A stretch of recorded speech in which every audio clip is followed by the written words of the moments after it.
नमस्कार, आदाब, सत श्री अकाल और अस्सलाम वालेकुम। मैं हूं मोहम्मद अहमद काज़मी, लेकर आया हूं आपका पसंदीदा कार्यक्रम आपके रूबरू। इस कार्यक्रम में हम आपको कुछ जानकार लोगों से, तजुर्बेकार लोगों से मिलवाते हैं और जिस तरह से अफगानिस्तान की जंग और उसके साथ-साथ भारत के तालिबान से रिश्ते हों, ना हों, ये एक सवाल, बहुत बड़ा सवाल बन के उभर रहा है। इसके अलावा क्या कुछ इस इलाके में हो रहा है, अफगानिस्तान में आने वाले वक्त में क्या कुछ हो सकता है। कल सरकार बनने का ऐलान की उम्मीद थी, लेकिन वो अभी तक नहीं हो सका। ये सब सवालात, इन पर हम बात कर रहे हैं आज खास मेहमान, सीनियर जर्नलिस्ट, इंटरनेशनल अफेयर्स के लिए जाना माना चेहरा सईद नकवी साहब से। सईद नकवी साहब एक लंबे अरसे से, 45 साल से कम रिपोर्टिंग कर रहे हैं। 110 मुल्कों से ज्यादा आप रिपोर्टिंग कर चुके हैं। हमने अपने बचपन में बाकायदा आपकी शोज जो दूरदर्शन पे होती थी वो देख देख कर बहुत कुछ सीखा है, समझा है, कोशिश की है समझने की।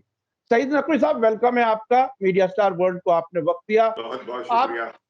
आप ये बताइए कि ये तालिबान का भारत के बारे में जो कुछ रवैया है, या भारत का भी तालिबान के सिलसिले में जो कुछ अब तक रवैया रहा है, उसे आप कैसे देख रहे हैं? चूंकि कुछ दिन पहले दोहा में हमारे एम्बेसडर से मुलाकात हुई थी, एक सीनियर लीडर की तालिबान के, और बाद में एक स्पोक्स पर्सन ने यह भी कह दिया कि कश्मीर पर, मुसलमानों के मामलात पर बोलना हमारा हक है। आप इस सब को किस तरफ जाता हुआ देख? देखिए, इन मामलात में जिसके ऊपर कि आपने अभी नजर डालने की कोशिश की है, ये अभी एक बेलगाम घोड़ा है। ये किधर जाएगा अभी हमें मालूम नहीं। पहले हम एक जायजा ले लें कि दरअसल इन पिछले 2-3 हफ्तों में हुआ क्या है, और उसके दो अहम पहलू हैं। दो अहम पहलू हैं। एक तो ये कि अमेरिका का ऐसे चले जाना जैसे कि वो पिट गया है, और उसका दुनिया की निज़ाम में और दुनिया की चांसरीज में, एम्बेसीज में और तमाम ममालिक में उसका क्या असर पड़ा होगा। एक तो ये पहलू है, और दूसरा पहलू यह है कि अंदर अफगानिस्तान के क्या खिचड़ी पक रही है। वो मेरे हिसाब से हिंदुस्तान यहां बैठ के अगर आप देखिए, और अगर मेरा नजरिया तो ये है कि जो दुनियावी तस्वीर है वो कदरे बेहतर होने की उम्मीद है। वो मैं क्यों कह रहा हूं, मैं आपको अभी बताऊंगा। और जो अफगानिस्तान का मामला है वो और पेचीदा होने वाला है। वो मैं क्यों कह रहा हूं वो भी मैं आपको बताऊंगा।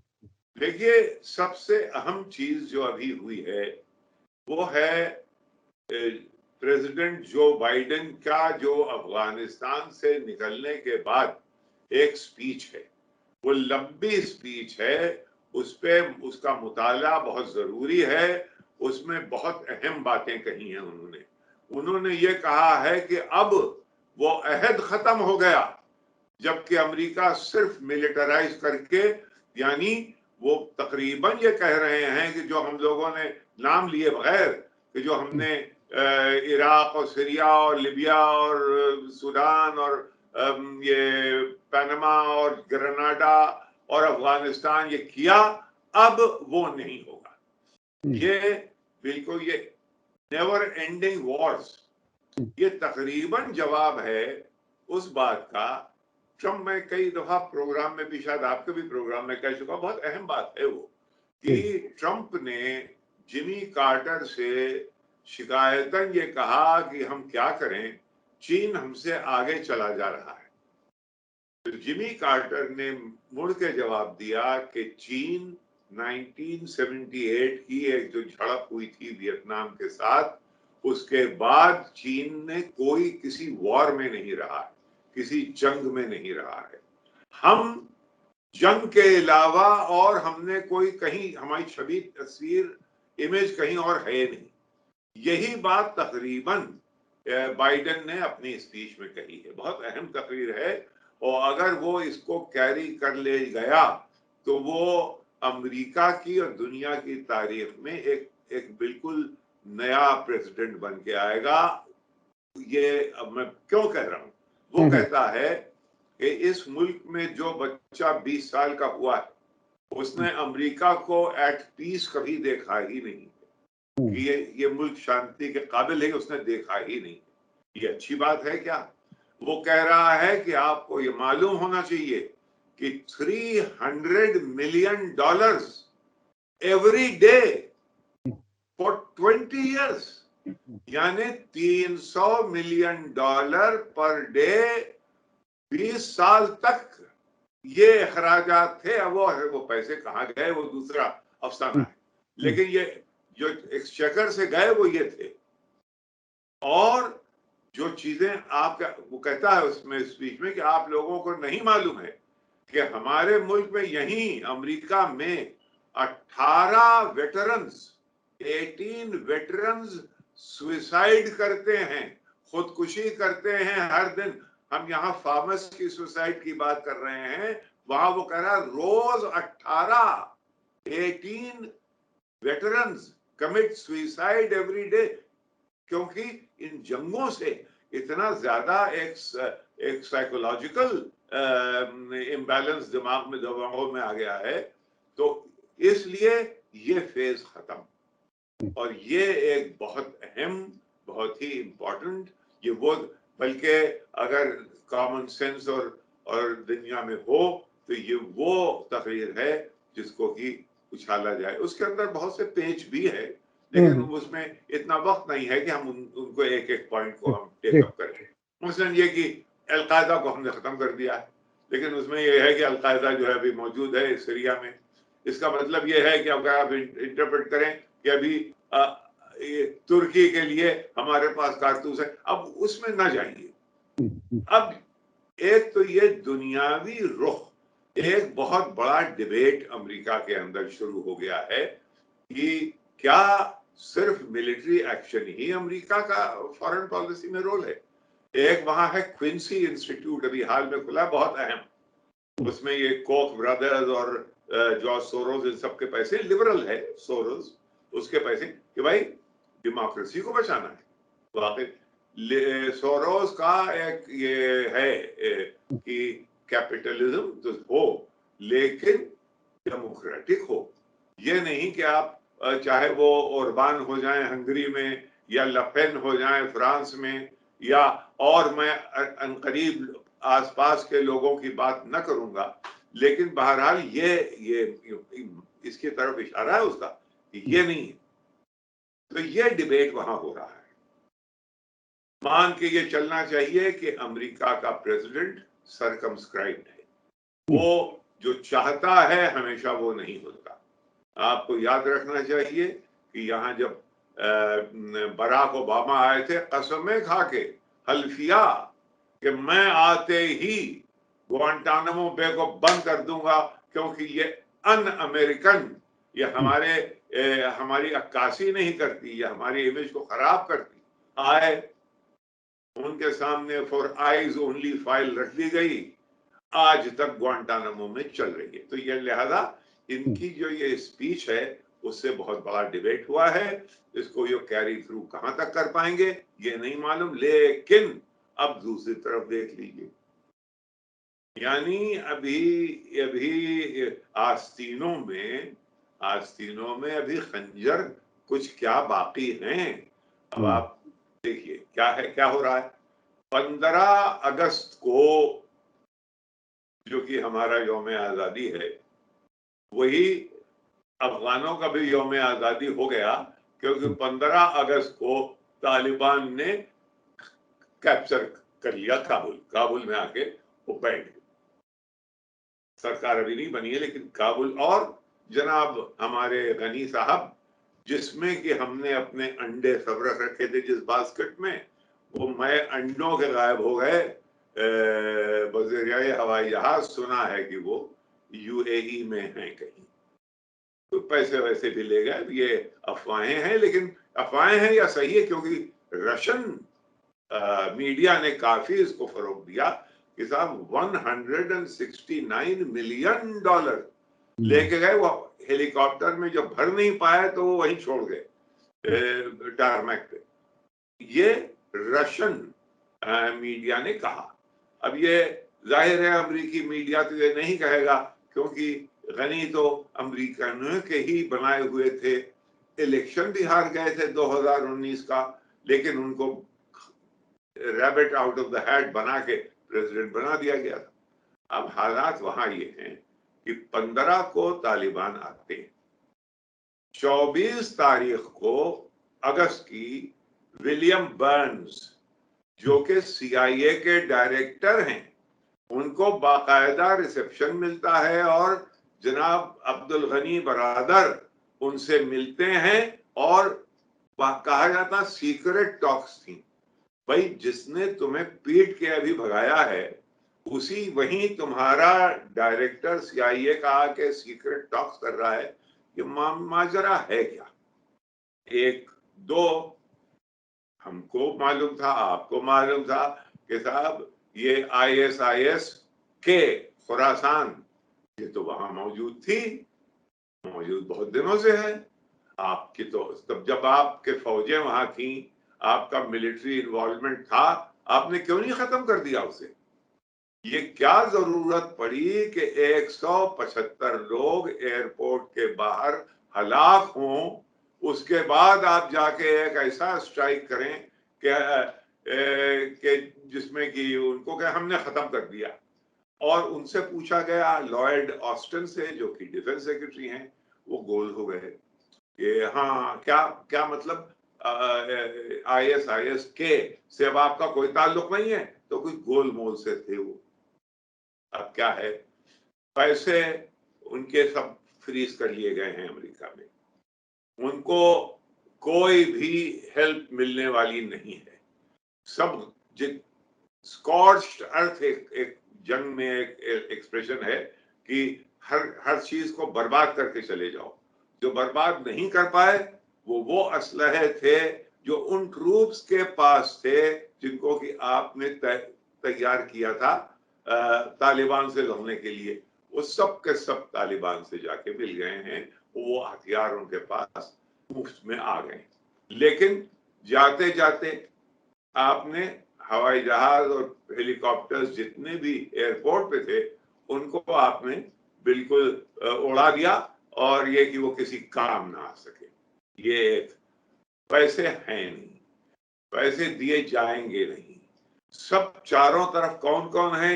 ईरान, उज्बेकिस्तान, तुर्कमेनिस्तान, चीन, पाकिस्तान, ताजिकिस्तान, ये सब चारों तरफ जो हैं वो देख रहे हैं कि भाई अब पत्ते किसके खुले। पहले ये तो मालूम हो कि यहाँ सरकार किसकी है।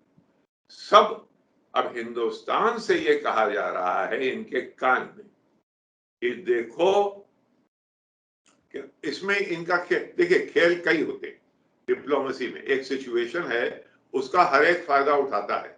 अब वो फायदा क्या उठाएंगे? जितने ममालिक मैंने आपको बताए हैं उनमें से कुछ ऐसे होंगे जो कि हमारे कान में आके कहेंगे कि देखो अमेरिका कितना बेवफा निकला, आपको मालूम है, किसी से कहिएगा नहीं। ये वो कह रहे हैं इनके कान में, कहिएगा नहीं कि उन्होंने सारा ठेका पाकिस्तान को देके और गायब हो गए। अब ये पाकिस्तान को ठेका देकर अमेरिका चला गया है तो उसका असर यहाँ क्या होता है? हल्का, समझे? उसका मकसद क्या है ये कान में डालने की बात कि भाई ये अमेरिका से जरा सा अलग हो। तो उसमें हिंदुस्तान को किस तरह से अमेरिका से अलग जरा सा लूसन किया जाए। अलग तो हो नहीं सकते क्योंकि बहुत ज्यादा हमारे सारे बच्चे वहीं पढ़ रहे हैं, हमारी शौहर यहाँ है, बीवी वहां है। तो आलम ये है यानी एक इमोशनल बॉन्ड जो है वो इस हद तक है, वो 1970 से 70 से अब तक इतना बढ़ गया है। तो वो एकदम खत्म तो नहीं होगा, लेकिन ये कि अगर वो लूसन हो जाए, ये अपने इंटरेस्ट को डाइवर्सिफाई करने लगे, और वो क्वाड जो बनाया जा रहा था उसका क्या होगा, जिसपे कि जापान ने हाथ अपने उठा दिए हैं कि भाई हमें इस अमेरिका का जो हाल है हमें यकीन नहीं है कि हम इसमें कुछ कर सकते। उसकी वजह से वहां भी अंदर एक खलफिचार आया। सुना ये है कि जो नए प्राइम मिनिस्टर हैं उनको बाहर रास्ता दिखाने की बात हो रही है जापान में। तो अभी खेल क्या है मालूम नहीं। ये वहां पे कितने खुरासान ISI के तो एक है, वहां कितने और हैं। जिस स्पीच की मैं बात कर रहा हूं उसमें एक पैराग्राफ है कि अब हमारा काम है उस कंपटीशन में जूझने का जो कि हमें चीन और रूस से करना है, और किसी मुल्क का नाम नहीं, चीन और रूस से कंपटीशन। अब चीन और रूस से अगर कंपटीशन है तो वो उसमें और फिर मिलिटराइजेशन नहीं है। तो क्या ऐसा तो नहीं है कि अब अमेरिका की विदेश ऑपरेशंस जो हैं वो इंटेलिजेंस एजेंसीज करेंगी? कहीं ऐसा तो नहीं है। मैं ये नहीं कह रहा हूं कि ऐसा ही है, लेकिन एक शक पैदा होता है, क्योंकि अगर इन दो से आपको टक्कर लेनी है तो ये तो सिंचियांग तो बहुत ही, जिसे कहते हैं, लो हैंगिंग फ्रूट है। आप चीन को सिंचियांग में परेशान कर सकते हैं अफगानिस्तान से, बल्कि बहुत से उगूर्स आके यहाँ इनके साथ पनाह ले चुके हैं पहले। अरे मैंने तस्वीरें देखी हैं पंचेर वैली में उसके साथ, अहमद शाह मसूद के साथ, जिससे वो तो खैर वो इनसे मुख्तलिफ था बहरहाल, ये कि हैं वो लोग हैं, मौजूद हैं। फिर कॉकेसस में मुसलमान ममालिक हैं, सेंट्रल एशिया में मुस्लिम ममालिक हैं। इन सब जगह क्या, अगर हमें क्या सूट करता है कि ये सब एक खलफिशार पैदा हो, तो क्या वो हमें सूट करेगा? मेरे ख्याल में नहीं, क्योंकि उस वक्त फिर चीजें हमारे घर के करीब जो हैं उनमें भी असरात पड़ने लगेंगे। अच्छी तो स्कीम ये हो कि ये सब के सब मिल जाएं और तालिबान से मिलके एक ऐसे, तालिबान भी एक ऑल इंक्लूसिव सरकार बना सके। लेकिन तालिबान के अंदर भी अभी बहुत सारे फैक्शंस हैं। कुछ फैक्शन वो हैं क्योंकि पाकिस्तान से करीब हैं, कुछ फैक्शंस वो हैं जिनको पाकिस्तान से निहायत शिकायत है, जो कि ग्वांटानामो बे में रह चुके हैं। जो ग्वांटानामो बे में रह चुके हैं उनमें दो ग्रुप्स हैं।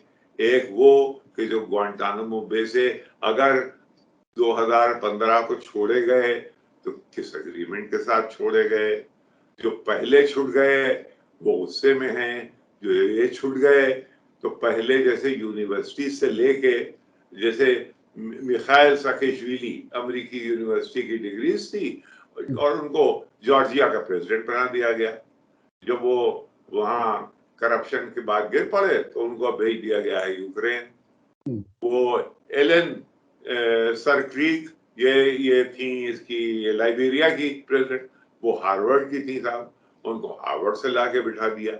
उसके बाद ये हमारे गनी, जो अशरफ गनी जो काबुल में, इनमें और अब्दुल्ला में क्या फर्क है? अब्दुल्ला बैरूनी यूनिवर्सिटी में नहीं पढ़ा, ये वहीं की कोलंबिया यूनिवर्सिटी में पढ़े, वहीं वर्ल्ड बैंक में रहे। तो गोया हर जगह हमारे अपने मोहरे।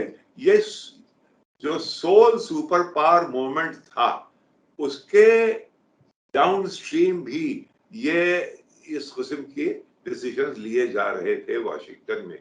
अब कहीं ऐसा तो नहीं है कि पहले हम यूनिवर्सिटी से लाते थे, अब हम ग्वांटानामो बे से ला रहे हैं। ये बिल्कुल हिमाकत की बात मालूम होती है। हो सकता है कि मैं बक रहा हूं जुनून में, क्या कुछ ना समझे खुदा करे कोई, लेकिन शक, एक डाउट करना हर अप्रेजल का इंटरनेशनल अफेयर्स के में बहुत जरूरी है कि क्या ये भी हो सकता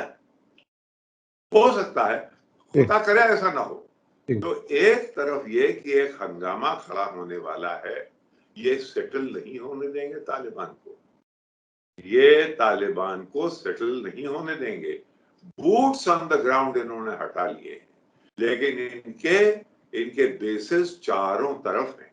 और जैसे बॉम्बे सिनेमा में वो विलेन कहता है हमारे जासूस चारों तरफ फैले हुए हैं, तो वैसे ही इनके इनके लोग, इनकी छावनियां फैली हुई हैं और अभी अंदर कितने लोग हैं ये नहीं मालूम है।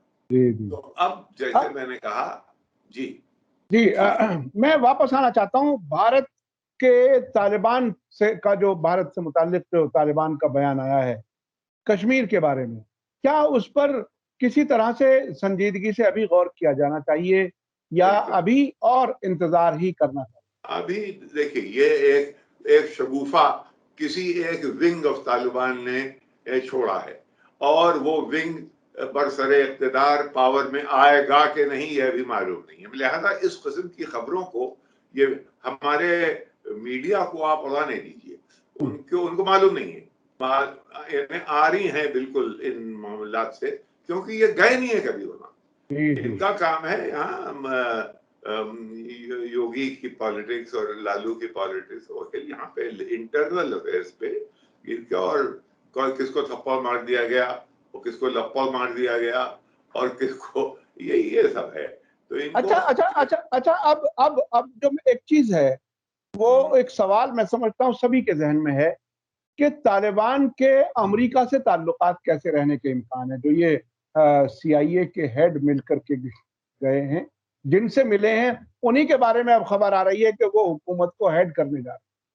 क्या कुछ है जो कान में कह कर अब यही तो क्या हम क्या जाने कि हुँ, भाई क्या कह गए हैं कान में, हम क्या जाने क्या तालमेल है। अगर आपको 9/11 के बाद की तस्वीरें याद हैं तो हाँ, जनाब कितने लोग बुश और इनके सऊदी, देखिए उसमें एक भी आदमी अफगानिस्तान का नहीं था, सब सऊदी थे जितने भी थे, और इनका एक आदमी नहीं था। हाँ उसामा बिन लादेन, लेकिन वो इनके पास था और उसके भी किस्से हैं कि वो कह रहे थे कि भाई हम उसको ट्राई करेंगे, हम आपके सुपुर्द कर देंगे, लेकिन ट्रायल यहाँ होगा। ये कह रहे थे नहीं हमको दे दो बस, हुँ, क्योंकि उन दिनों में एक थी वही एक सोल सुपर पावर मूवमेंट एक था जो कि गुजर गया, जिस जमाने में कि हमारे जॉर्ज बुश के वालिद मोहतरम यानी जॉर्ज बुश सीनियर वो कहते थे America can do what the hell it wants, यानी हुँ। जो हम चाहें करें, हमें कौन रोक सकता है। ये कह थी, लेकिन अब वो हालात नहीं है।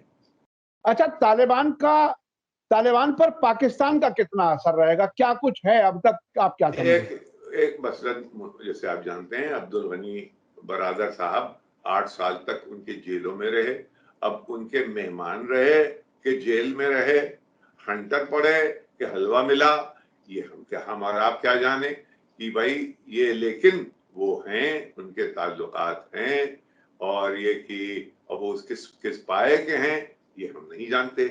ये पत्ते खुले, ये इंटेलिजेंस एजेंसीज का खेल है, उसमें हमें और आपको जाना बहुत ज्यादा जरूरी इसलिए नहीं है कि हम फिर कंफ्यूज हो जाएंगे।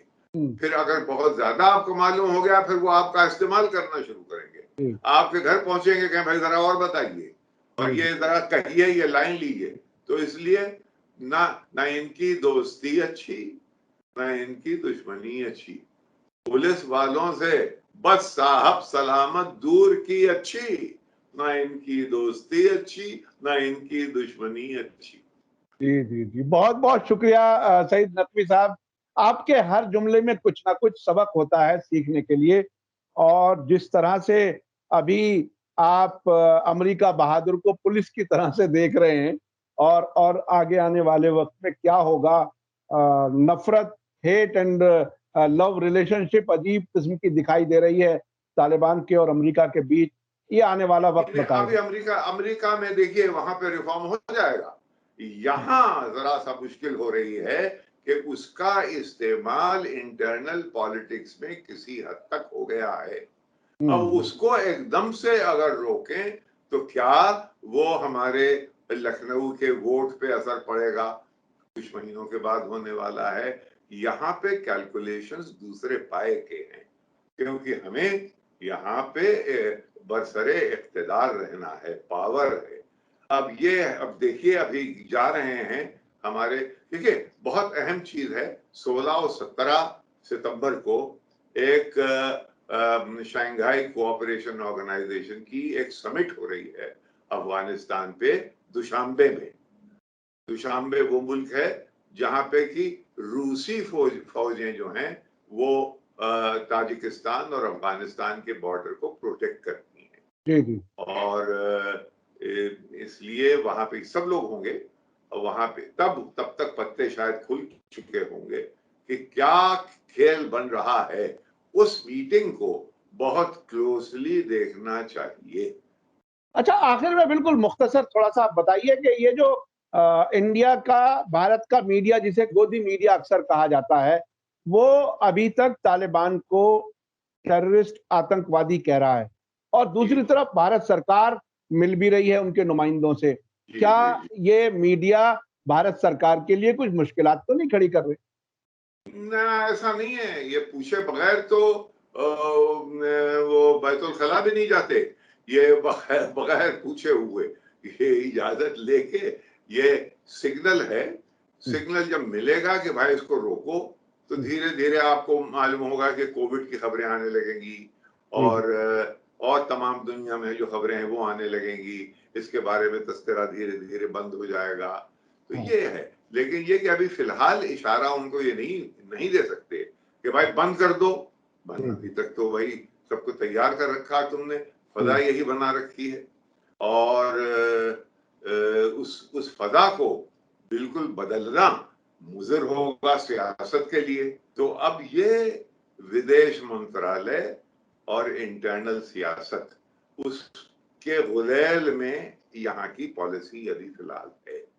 जी, जी। बहुत-बहुत शुक्रिया सईद नकवी साहब, आपने बहुत ही गैर मामूली अंदाज़ में चीज़ों को समझाया और हमारे दर्शक बहुत दुनिया भर में फैले हुए हैं और वो अक्सर कमेंट्स लिखते हैं और वो आपसे रिक्वेस्ट भी करते हैं कि आप हो सके तो ज़रा वक़्त दे दिया करें और बहुत कुछ सीखने को मिलता है हमारे दर्शकों को भी और आपका वो पुराना जो वक़्त है, जो ऑरा आपकी जर्नलिज़्म का दुनिया ने देखा है, वो भी सबको याद आता है। बहुत-बहुत शुक्रिया। मैं अपने दर्शकों से लेता हूँ इजाज़त। धन्यवाद, शुक्रिया। जय भारत, जय हिंद। बहुत शुक्रिया, बहुत बहुत शुक्रिया। मीडिया स्टार वर्ल्ड के और वीडियो देखने के लिए हमारे चैनल को सब्सक्राइब करें और सीधे नोटिफिकेशन पाने के लिए बेल आइकन दबाएं। और अगर हमारी खबर सच्ची और अच्छी लगे तो अपने व्हाट्सएप, इंस्टाग्राम, फेसबुक और ट्विटर अकाउंट पर ज़रूर शेयर करें।